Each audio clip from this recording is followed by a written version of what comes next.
Hi everybody, here we are again back in the Woodworking Wisdom workshops. My name's Colwin and we're about to look at filling those annoying voids, cracks, dead knots, all those sorts of things with epoxy. We've had a few questions, what do you do to fill cracks and things like that?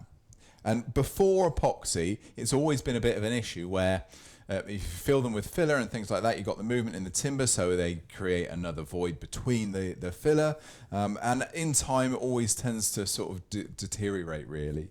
But epoxy's meant that we can do so many other things. We can add colour, we can add glitter effects, we can do all sorts of things like that. So I've got 4 different vessels here that I'm just going to show you, and then we're going to do a natural edge. Okay, there's quite a few things to look at when we're using epoxy as well, including how you finish it. So let's just have a look at some of the examples I've got here first. I've got a couple of hollow forms. So this is a nice birch hollow form. So you can see here, all this is a bit of bark inclusion. It barely came through the inside, but the thing is, I would almost finish this piece. And really thought that bark inclusion was a bit of a flaw, so I wanted to fill it. At the moment, it's got some epoxy resin in there with a red pigment, and we've used Foamex board, so just a little bit of that sign writer's board. It's got some hot melt glue to keep it in place. Always think that when you're using epoxy, if the void or the mold that you've made, if it's not waterproof, it will not be epoxy proof. So you've got to make it completely watertight to use your epoxy. So that's one. So that's all ready to be returned. I always get quite excited when I'm returning this sort of thing, because you never quite know how it's going to look. Hope for the best, plan for the worst, as they say. So that's a bit of birch. That's a nice one. Another hollow form here is this Acacia. This is a piece of acacia that Jason gave me, actually. It was a piece that he had cut down, so I had a bit of the tree. It's a beautiful timber. You've got some lovely things going on, including some burrs and things like that. But there was, again, it was just a single... It looks like a crack, so unless it's filled, it just looks like a flaw. What I've done, and I don't know whether the camera can pick it up, but there's a little bit of glitter in there in a clear resin, so you can see through it just with these little sort of speckles in there. That should be quite nice. Again, same thing, Foamex on there, and yes, you are going to get a little bit of coming through on the inside, but there's a bit of or I had a bit of tape. You can just see the tape right there, just to try and stop some of that resin coming through. It didn't work though, but luckily there was enough in there, look, to cover the hole. So that's to be turned at a later date. And then before we go on to our piece to be turned, let's have a look at a platter. So this is a piece of ash, and I'm going to show you the outside profile of that. And you can see it's moved, so you can see how dry it is. But what this particular piece had in it was this dead knot or dead branch. This is actually rot. So I've used the resin to stabilize that very soft area and took out anything that was really unstable. Now, the back of this one, obviously you have to, like I was saying about the watertight, if we look at the back, all I've used is an old milk bottle container, and then I've glued it onto the surface with hot melt glue, and then hot melt glued around the outside edge again. I will take that off before I turn this piece. This one's already been done. I've done the same on this piece, but this one, I left this here, so just so you can see what we're using. It's that, that milk bottle sort of material, the carton material. It's like a plastic, I guess. So I'll pop that to one side. Now, the bit that we've got is quite special, actually. This is a piece of ash, and rippled ash as well, so we've got a lot going on. I'm going to leave it fairly chunky, not this thick, but I'm going to leave it fairly chunky. But look, you can see the hole. It's similar to the platter, and you can see right through it. There is no glitter or anything in there. I've just put a very slight tinge of yellow on this one, just because I think by the time the platter's done, and I'm going to oil this as a finish, by the time the platter's done, it's going to be a little bit yellow anyway, so I thought that colour might sort of, rather than clash, it'll be sympathetic to the timber colour.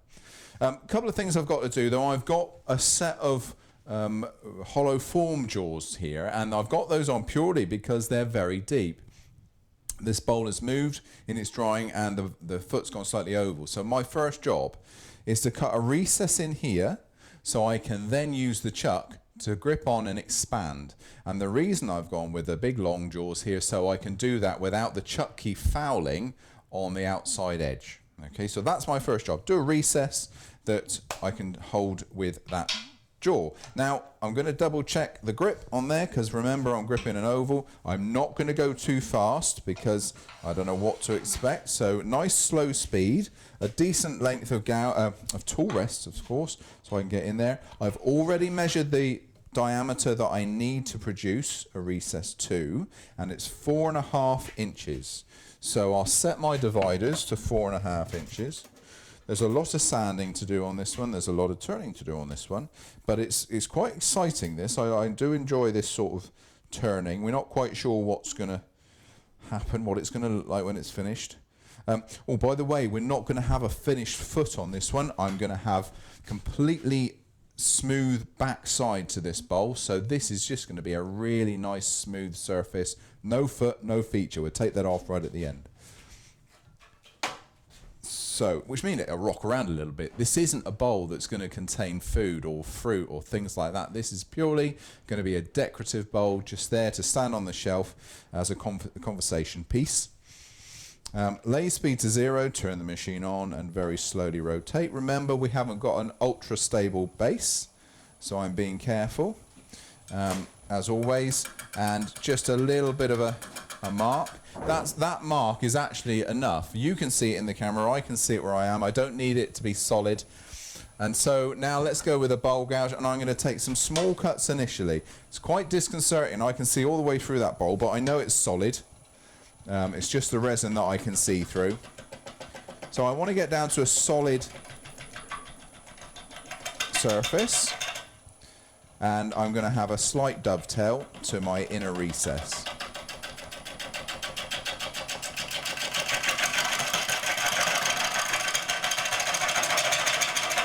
I'm going to stop this in a minute so you can see, but all I'm doing, like I say, I just need to get that recess done.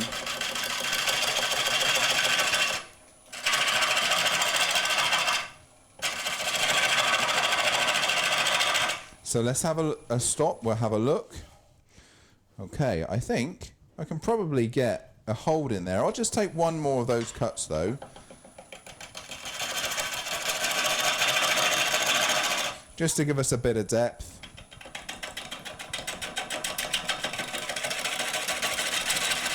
There we are, solid material now. So what I need to do is straighten that whole point up. So I need to go with a straighter tool. That could be a parting tool, beading and parting tool, skew chisel. I'm going to select the skew and take a small cut.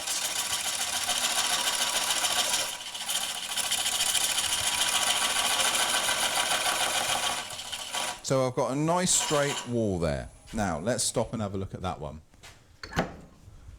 There we are. So you can get the idea, you can see what I'm trying to do. So now if I take that off,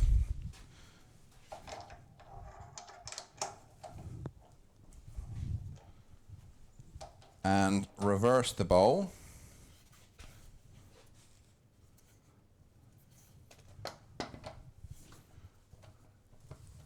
those I'm still going to have to use a long chuck key by the looks of it. Let me just grab a long chuck key. You need one of these. If you don't have a long chuck key, I would absolutely advise getting one. They're great for this sort of thing. And remember, if you've seen me turn before, you'll have seen me use things like faceplate rings on push plates and on sanding discs, and they can be quite big. And again, your chuck key is going to get in the way.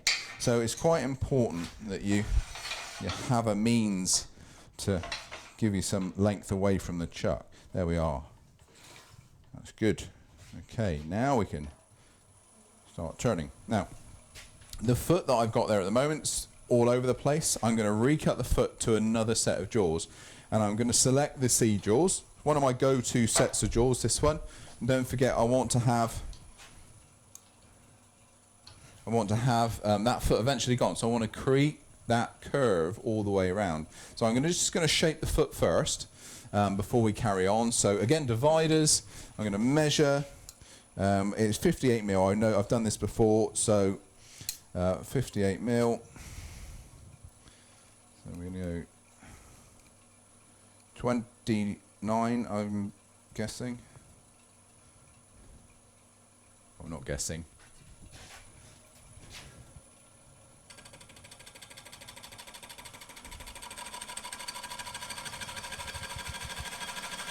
There we are. So that's going to be my usable foot. Sacrificial, it will come away at the end.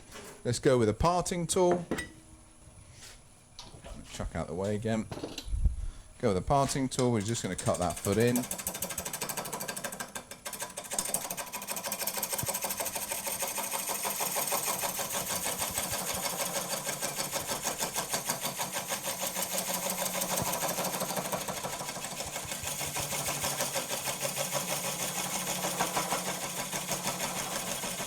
This timber's really quite hard. It's nice. It's gonna, because it's hard, it's gonna give a really, really nice finish as well. So there's my foot. We go with our bowl gouge again now. Let's get my remote control a little bit closer. Take away that old foot.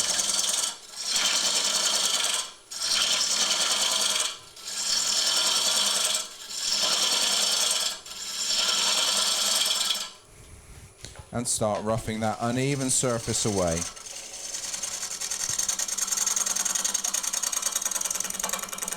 So we're hitting a little bit of that resin already.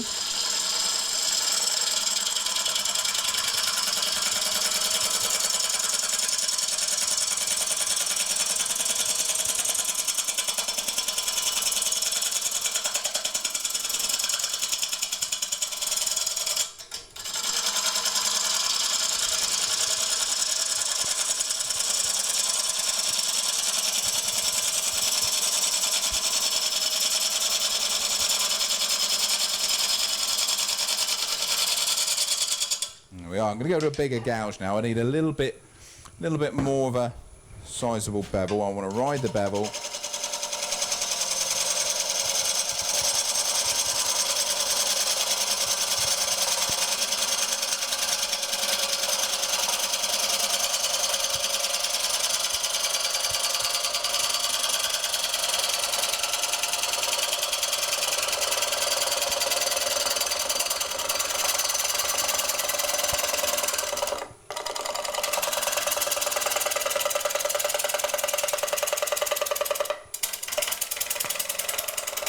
Stop and have a look. And I frequently do this just so I don't have to guess what's going on. Already you can see what's happening with this lovely bit of resin here. It's filled that void completely. I've got, apart from this area, I've got full contact with the gouge as well. So, and you can already see the ripples starting to pop through. That's another nice thing. This side is completely covered, checking for thickness. I'm not too bad. I was a little bit concerned when we started that I was going to go a little bit too thin, but the resin's doing its job well. So, and again, I'll take a little bit more away.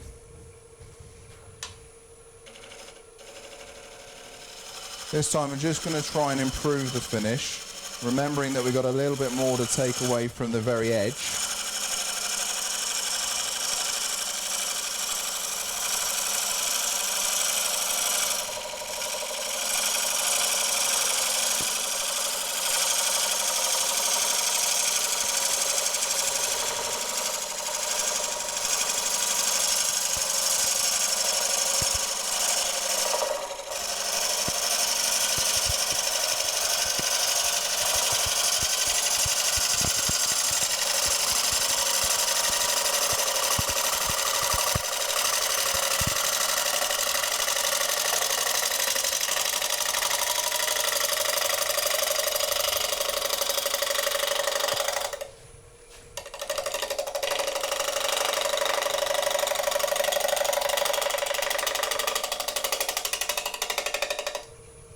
Again, stop and have a look.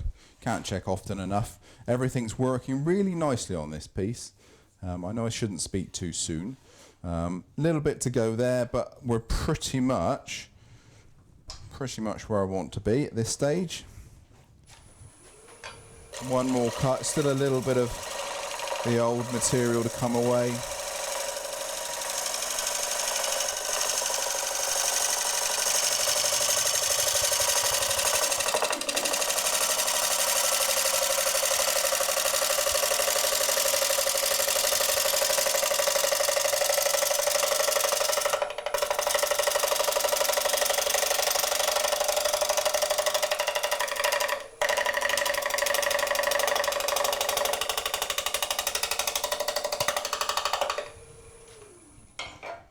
Stop and check. The other thing, I just want to check the curve as well, that we've got a nice constant curve. A little bit of a lump here in the middle actually, so I'm going to do one more final cut and then we're going to start sanding. A little bit more speed.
Lovely. The other thing with this now, it's not going to give us too much hassle on the sanding. I am going to just very lightly skim with my skew chisel, Colwin Way signature skew of course, and there is a legit reason for doing this. By using this one now, it's almost like using a negative rake scraper. Epoxy resin loves that. It'll go better off of a scraper like that than it will a bowl gouge. So I want to give a good finish to that because that's the hardest thing out of all of it to sand. So just in that area, just a tickle.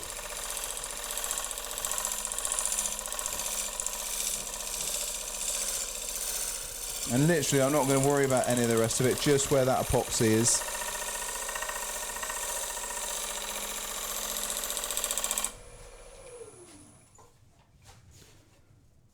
Nice and smooth. And what's nice about that is that epoxy's really gone into all the soft areas around it. There's a little void here which it's filled up as well, so it's done a really good job on that. Now sanding, we're sanding in exactly the same way.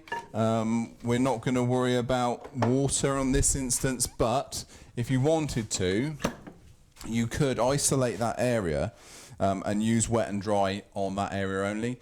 The reason I'm not going to do it here, I'm going to keep it fairly instead of me trying to make it absolutely clear as glass, we're going to have it slightly frosted. So if we go up to a 600 grit, that'll do that. That'll give me that effect. And I'm also going to use the some hand abrasive just to finish it off as well, so you don't get those regular circular marks on there as well. I want that frosted effect. So a lot of sanding now. I'm going to speed the process up as quickly as I can. Actually, before I start, let's finish truing at the bottom of that foot. You may notice I'm not standing in front of the piece at all. I'm confident with the hold, but at the moment it's still on, you know, it's still a long way from the chuck. If something did go wrong, I want to be out the way, so I'm standing to the side of the piece whilst I'm working it. There we are, that's good. Let me just clean at the bottom, any skew, because that base won't be there when we're done. We're just going to continue this curve throughout.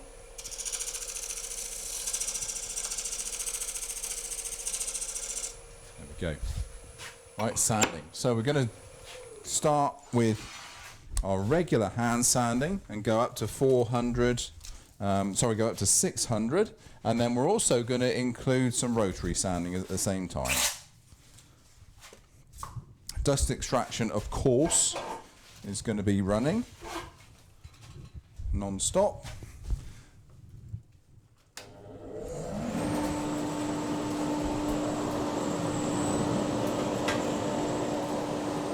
Really focus where that dust extractor is. You make it work for you. You don't want to have it miles away. If you're getting a lot of dust in the air, turn the lathe speed down a little bit. If you're getting a lot of cracking and things like that, turn the lathe speed down a little bit. If you've got a natural edge which is really gnarly and out a long way, then stop the lathe, use your drill and sand those areas separately. Otherwise you'll get a softening of those really nice crisp edges. We'll probably have to do that on this one. But let's start. Well, so 100 grit. I'm not going to sand the base, that is purely there for hold. We'll take it off at the end.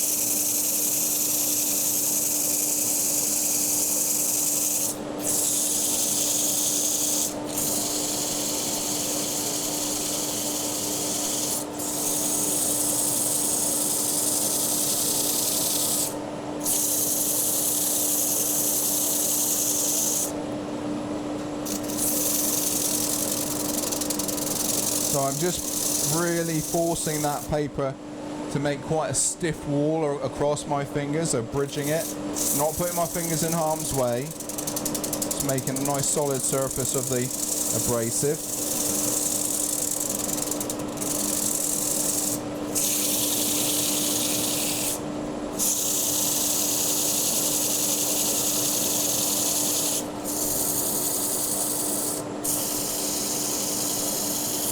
Stop, we'll have a look, we'll see what needs more attention.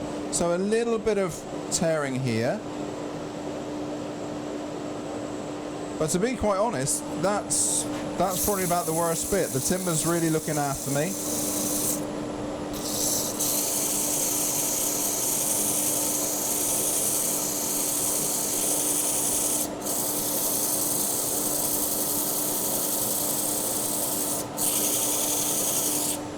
Okay, 150.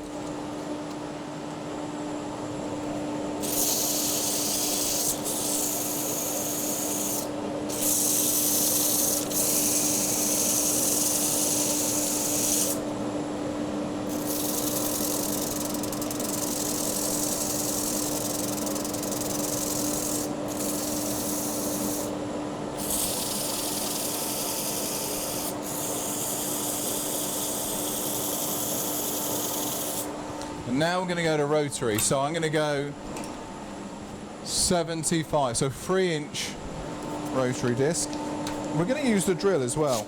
This is good, but I want a little bit more power with the sanding, so we're going to use the power sander with the lathe off in a second. So if I go to, let's say, a 180, something that's got some life in it. There we are.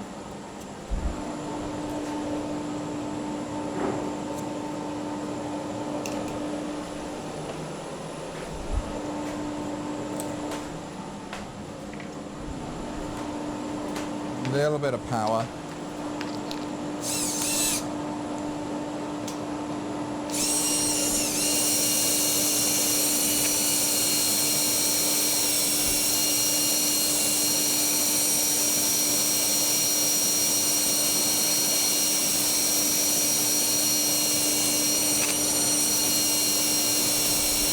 Lathe off.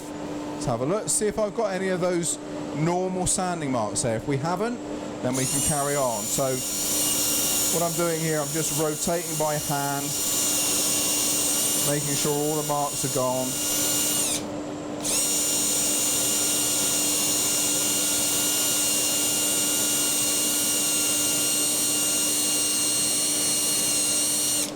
So now we can go to a 240.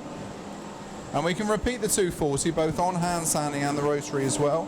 So if I get the 240 here, yeah, that's the one.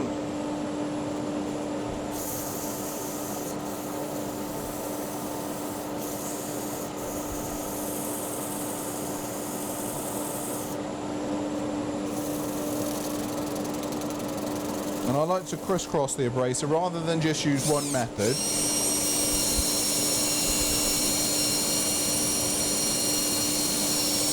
So do a little bit of hand sanding, a little bit of rotary sanding, almost like cancelling each other out. Let's have another look. Again. Work on the areas that need it.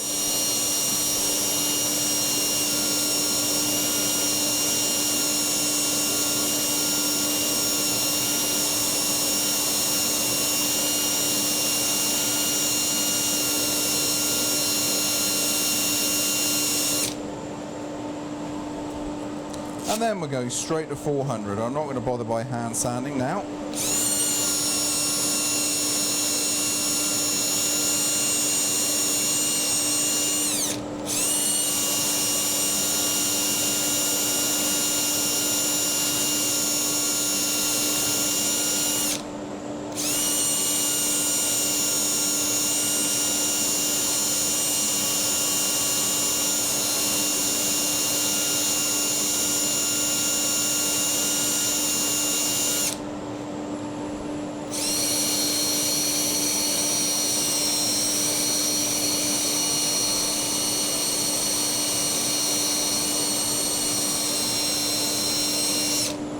have a look and see what we've got.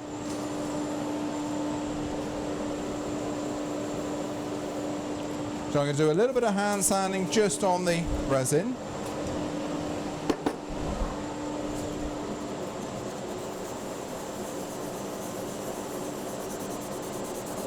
And this is 600 grit now, so we're much finer.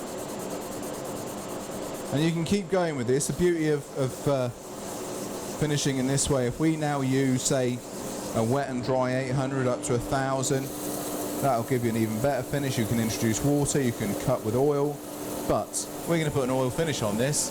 All those scratches left from a 600, it just disappear. The beauty of working with resin is, you know, it is really, really flexible.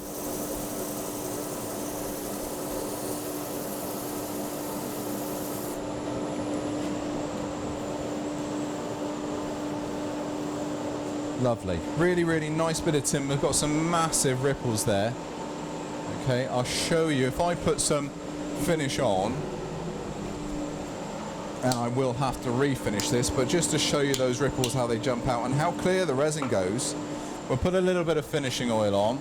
That would naturally be my chosen finish for this type of project anyway, because what will happen now is this bark is going to really bang out, and this will help stop some of that bleaching of the light that you can see at the moment. So are you ready? So watch these colours change. You can see that come out really well. The ripples will start to boom. Any scratches in the resin just disappear.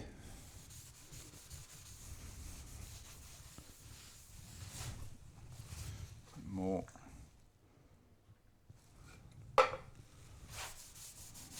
This is just to show you the difference. I will have to do several coats of oil on this piece, sanding in between each, and I'll do that off the lathe, to be honest, because the base won't be there to re-hold it afterwards.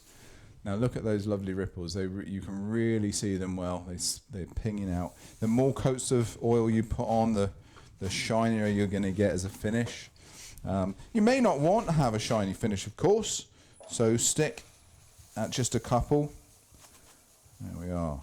I'm going to leave that to dry. Okay, and let's go and do the inside. But look, already you can see that's completely clear. We've got rid of all scratches because we've added oil. So we're going to turn that over and we're going to add a chuck, or add the C jaws actually. Let me just get that camera. Where's best for there, Craig? You can see those ripples just booming out now. Really, really pretty bit of timber. And like I say, at the end, we'll get rid of that foot, so you just have one nice smooth surface. Okay, so this one's going to come off. We're going to put the C jaws back in.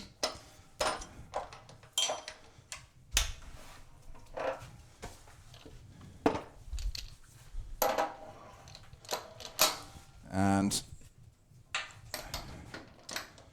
hold our foot.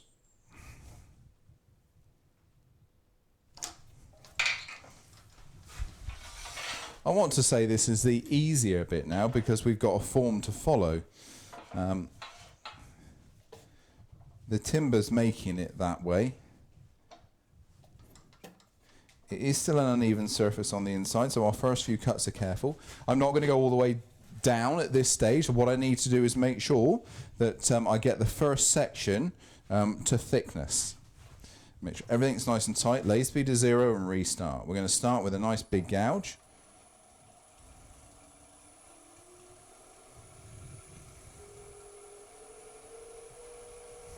This isn't a bowl to be taken thin.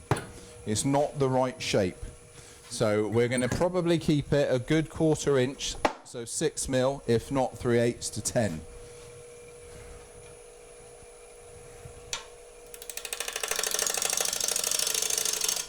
I'm going to turn the dust extraction on. That is really quite dusty, that bark area. Again, get that extractor close.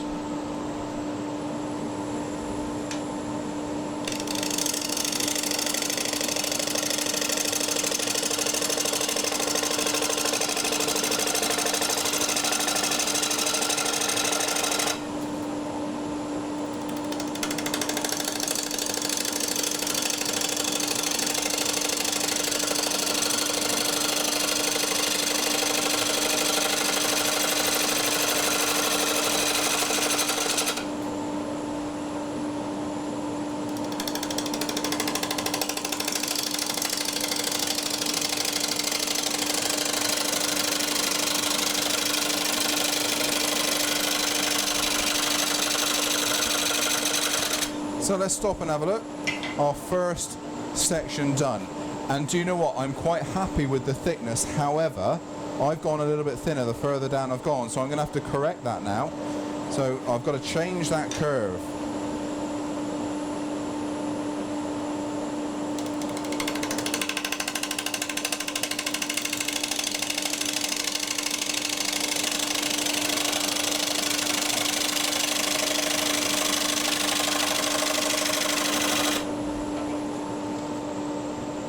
There we are, much happier with that.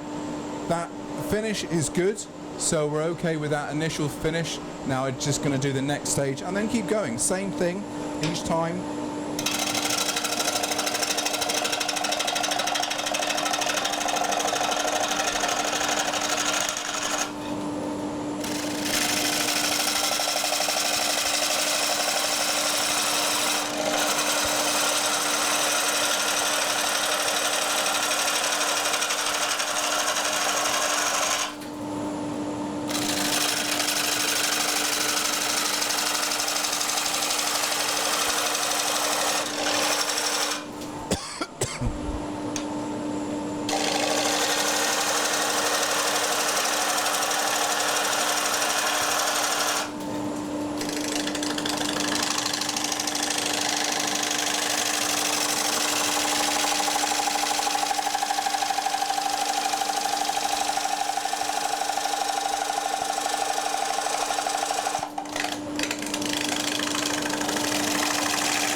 We'll have another check. Yeah, I'm liking this. Timber's working nicely.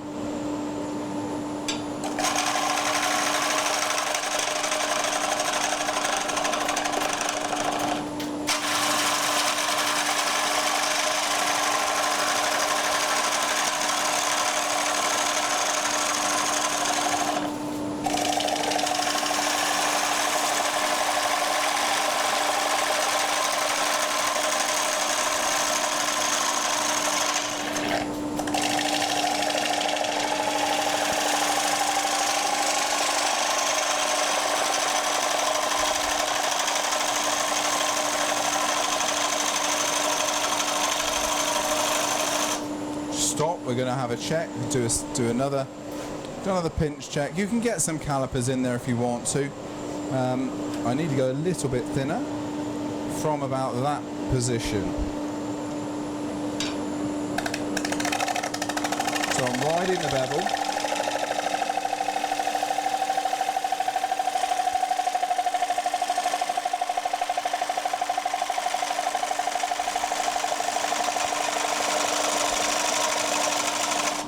Stop and check.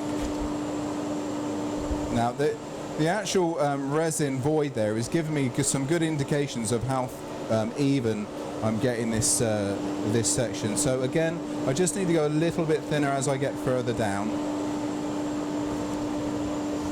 I think I can probably adjust the tool rest now as well, because we've taken a lot of material away. I can get in a bit closer. It's good.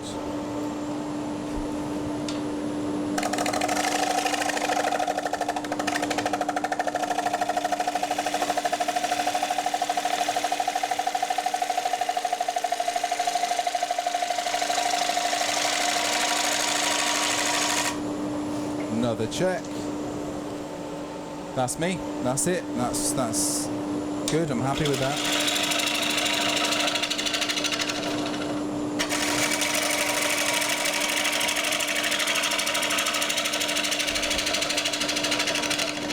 I'm already loving the light. It's coming through that resin.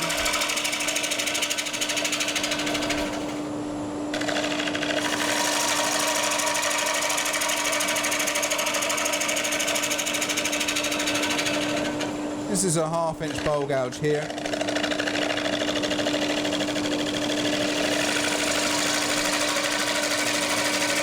Just riding the bevel.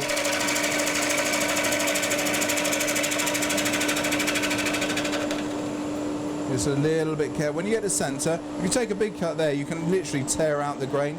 But look, I'm loving this color that's coming through. It's looking really pretty. Happy with that. So we're a bit flat in the bottom. We don't want that at all. So normal circumstances, I would go and sharpen the tool. But instead, we'll go with a fresh gouge. Keep the piece going.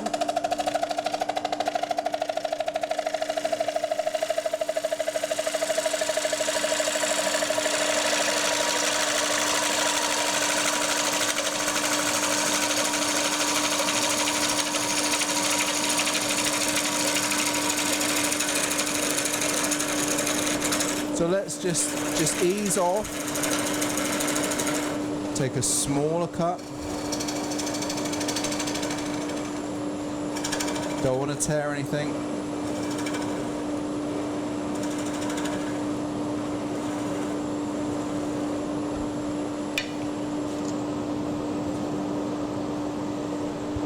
Right, we are so close now.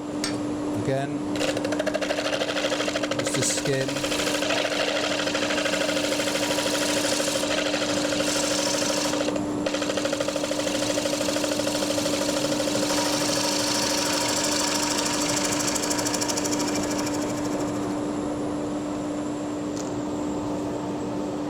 So it's done. Really, really pleased with that. Okay, so now it's the main job of sanding. We're going to start with 100 grit, do the bulk. Before I go reaching over the lathe, let me grab my abrasive.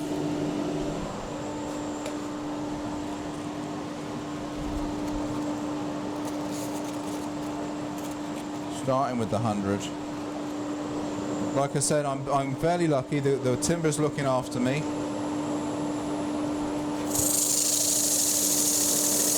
Watch your fingers. Watch anything that's basically going to get caught in the lathe. You can see that my smock is sleeveless. I've got no clothing down past my elbows, so nothing to get caught. No jewellery.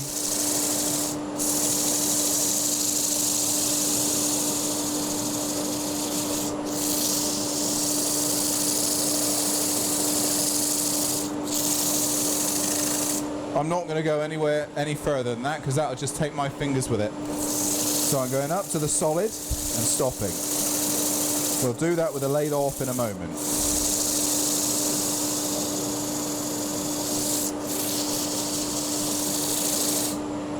Yeah, so this is going to take a little bit coarser than the 180 we started with earlier. So we're going to go up to, I think we're going to start with a 120.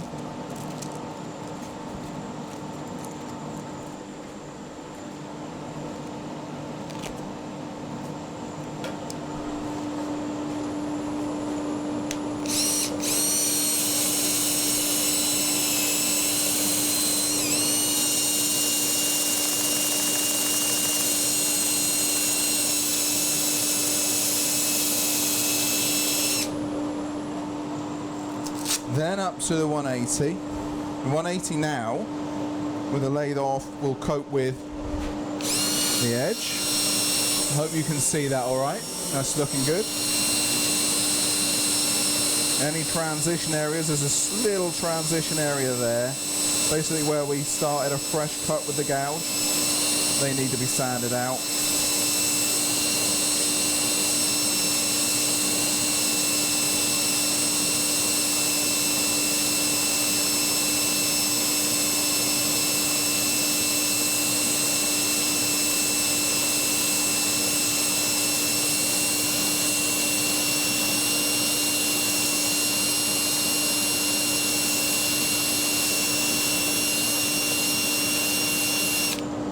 And the other side, same thing, little transition area.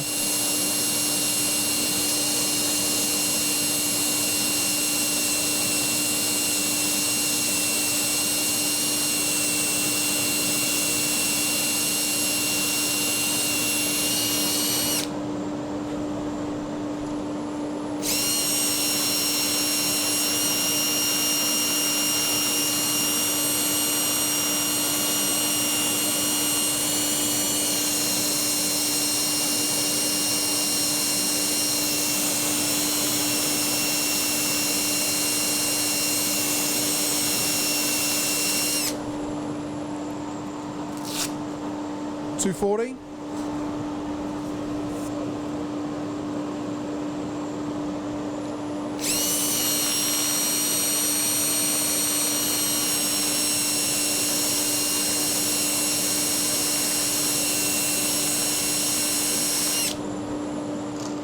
Do those little areas on the wings.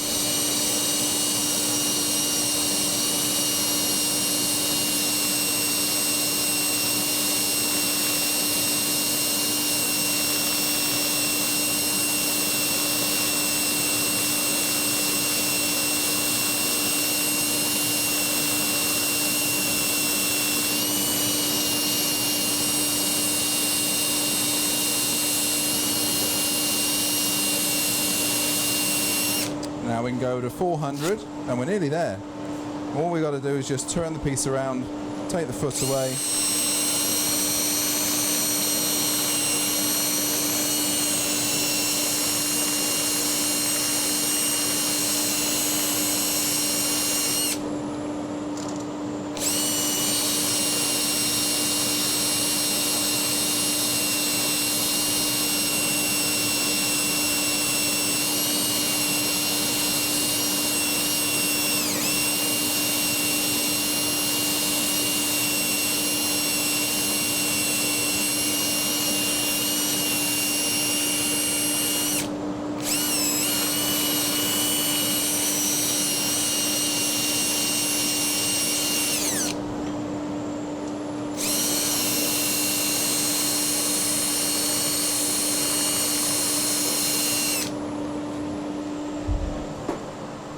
Little bit of 600.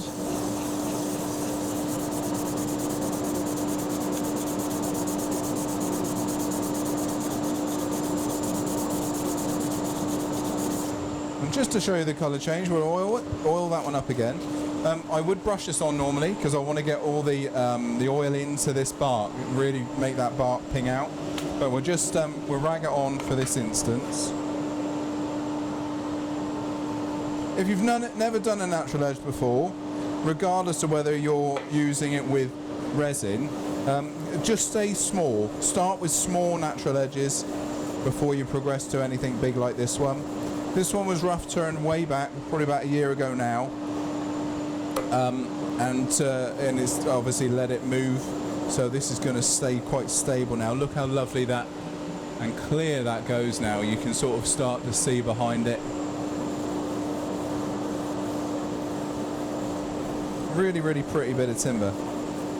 You can't lose when you've got bits of timber like that. Like I say, the top of the bark needs to have a good dousing with a brush, and I'll do that separately later. But look, I'm going to take this off the lathe, and we're just going to quickly whip that base off. Just turn the extractor off for the moment, but let's get that in front of the camera because it's a special bit of wood, that.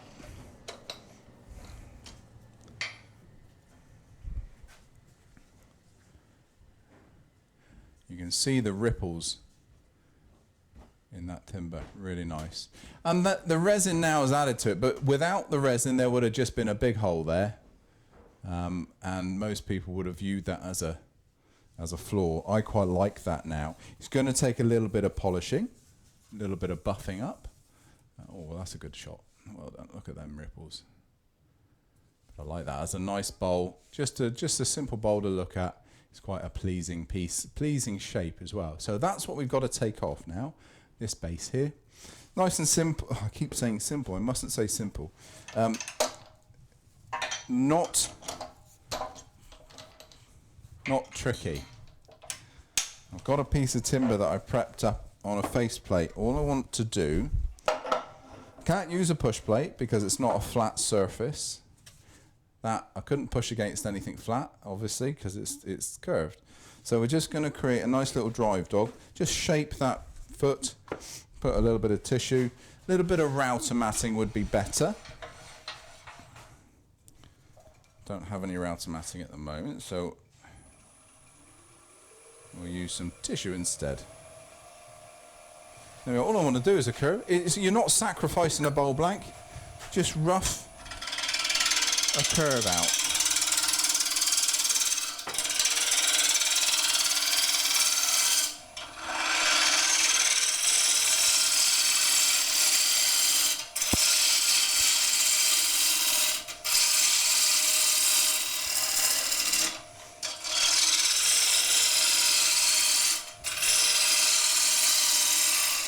Now your choice, you can choose to keep that blank like that, or you turn it into a bowl.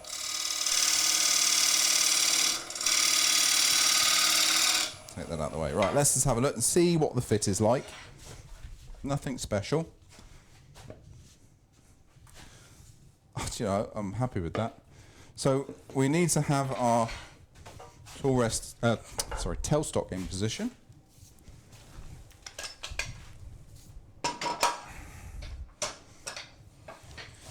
Before I put the bowl there, I'm just going to put a little ding in the old foot with, which I should have done when we were shaping this foot actually, a little centre point in there with a bradawl, just so I've got something for that. Get that light out of the way, just so I've got something for the tailstock centre to come up against. And a miracle, we have some router matting turn up.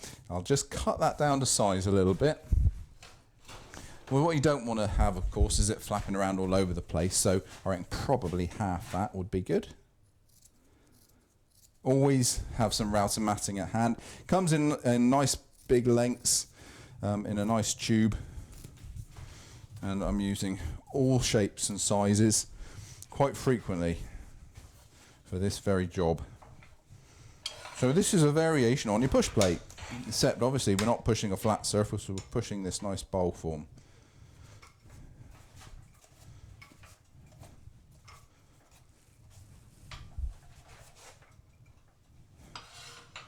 So let's go down a size of tool rest. Raise speed to 0, turn the machine on and creep that speed up gently.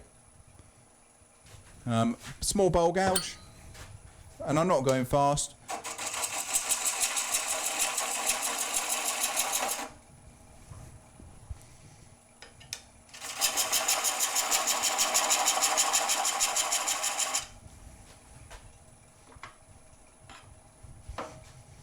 Foot's got to come away completely. I want a completely round surface, just so that lovely form can carry on. The bowl can rock around if it wants to.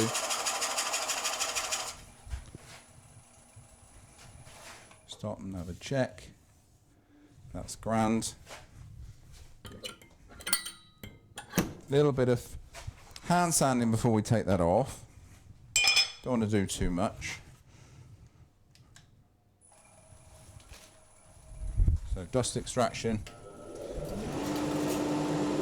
In fact, just for speed, let's go rotary. I'll start with a 180, 240, then 400. You have no time limits, of course, on your turning, so don't rush.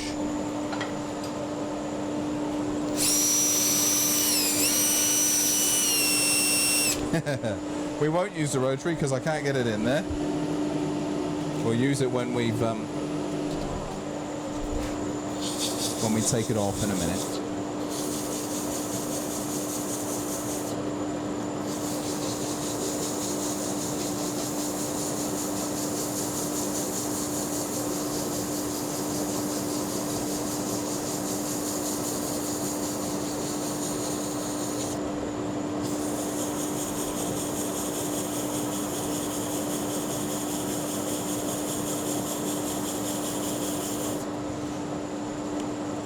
Going down fairly quickly here because I want to get this off the lathe and hand sand.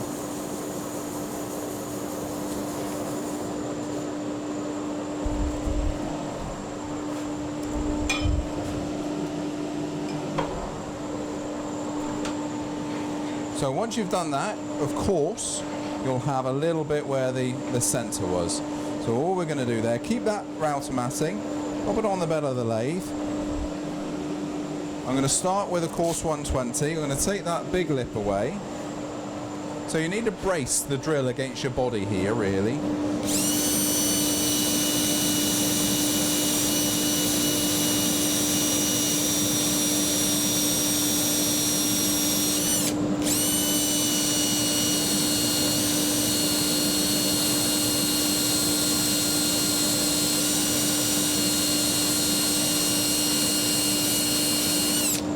Almost there.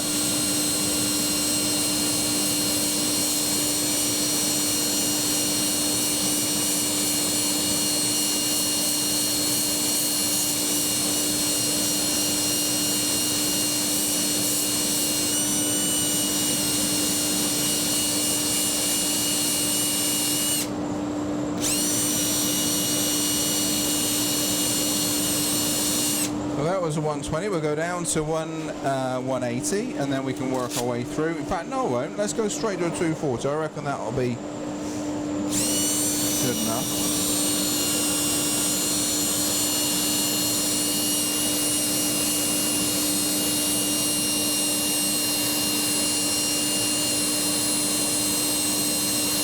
A bit of a tear there, I'm just working on.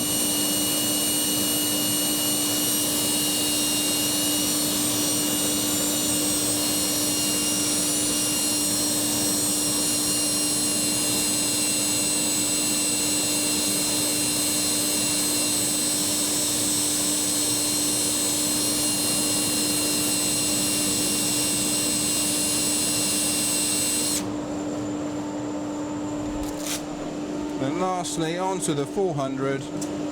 I'll give it a splash of oil for you.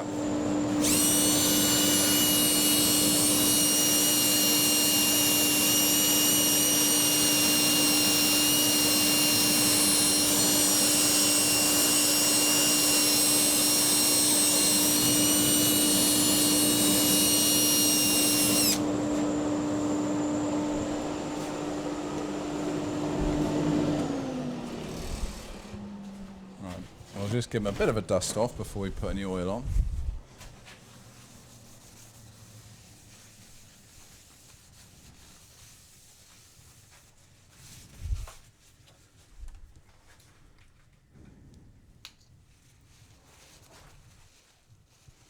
Like I say, we're going to give this one a couple of coats before the piece is absolutely finished, but there. Get that nice and close.